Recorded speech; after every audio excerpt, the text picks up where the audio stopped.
Indian ஏர்ஃபோர்ஸில் diploma in pharmacy அல்லது bachelor degree in pharmacy D Pharm B Pharm முடித்த candidate apply பண்ணுற மாதிரியான மெடிக்கல் அசிஸ்டன்ட் பணியிடத்திற்கான ரெக்ரூட்மெண்ட் நோட்டீஸ் வெளியிட்டிருக்காங்க இந்தியன் ஏர்ஃபோர்ஸ்.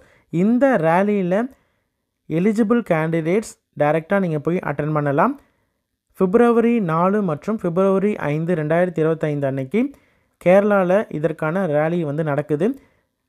தமிழ்நாடு, கேரளா, கர்நாடகா, தெலுங்கானா, ஆந்திரா, புதுச்சேரி, லக்ஷதீபை சேர்ந்த கேண்டிடேட்ஸ் யார் வேணாலும் அப்ளை பண்ணலாம். இதற்கு எப்படி அப்ளை பண்ணணும், யார் போயிட்டு ரேலியில் கலந்துக்கலாம், அதே மாதிரி இதற்கான ஏஜ் குரூப், எஜுகேஷன் குவாலிஃபிகேஷன், எப்படி செலெக்ஷன் இருக்கும் அப்படின்ற கம்ப்ளீட் டீட்டெயில் வீடியோ டிஸ்கிரிப்ஷனில் கொடுத்துருக்கேன். டைரெக்டாக நீங்கள் போய்ட்டு ரேலியில் அட்டன் பண்ணுங்கள். உங்களோட ஃப்ரெண்ட்ஸ் சர்க்கிள்லையோ அல்லது ரிலேட்டிவ்ஸ்லையோ யாராவது டிப்ளமோ இன் ஃபார்மசி அல்லது பேச்சுலர் டிகிரி இன் ஃபார்மசி முடித்திருக்கிறாங்க அப்படின்ற மாதிரி இருந்தால் அவங்களுக்கு இந்த இன்ஃபர்மேஷனை தெரியப்படுத்துங்க. கண்டிப்பாக யூஸ்ஃபுல்லாக இருக்கும்.